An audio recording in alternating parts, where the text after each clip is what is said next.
gacalo iga hano salaan aad iyo aad u qiimo badan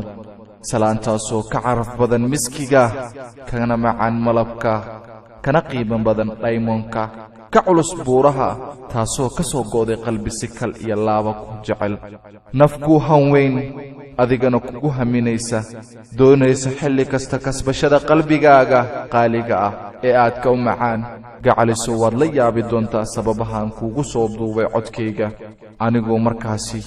soo wici kara ama qoraal ahaan kugu soo diri kara balse ha ka fikirin taa waayo qalbiga ayaa doonaya inuu xilli kasta kula xidhiidho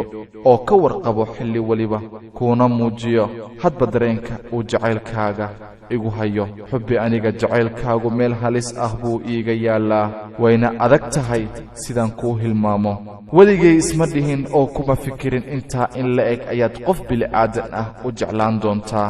balse noqotayoo dhacdaye inaan sidaa kuu jeclaadee macaan ha noqon mid igu cidlaysa jacaylkani aadka u macaanka badan oo meel bannaana iiga dhaqaaqda qalbigaygu wuxuu ilaashadaa naftaada si uu u hanto jacayl waara anigu waxaan ahay adiga ee qaali adna noqo aniga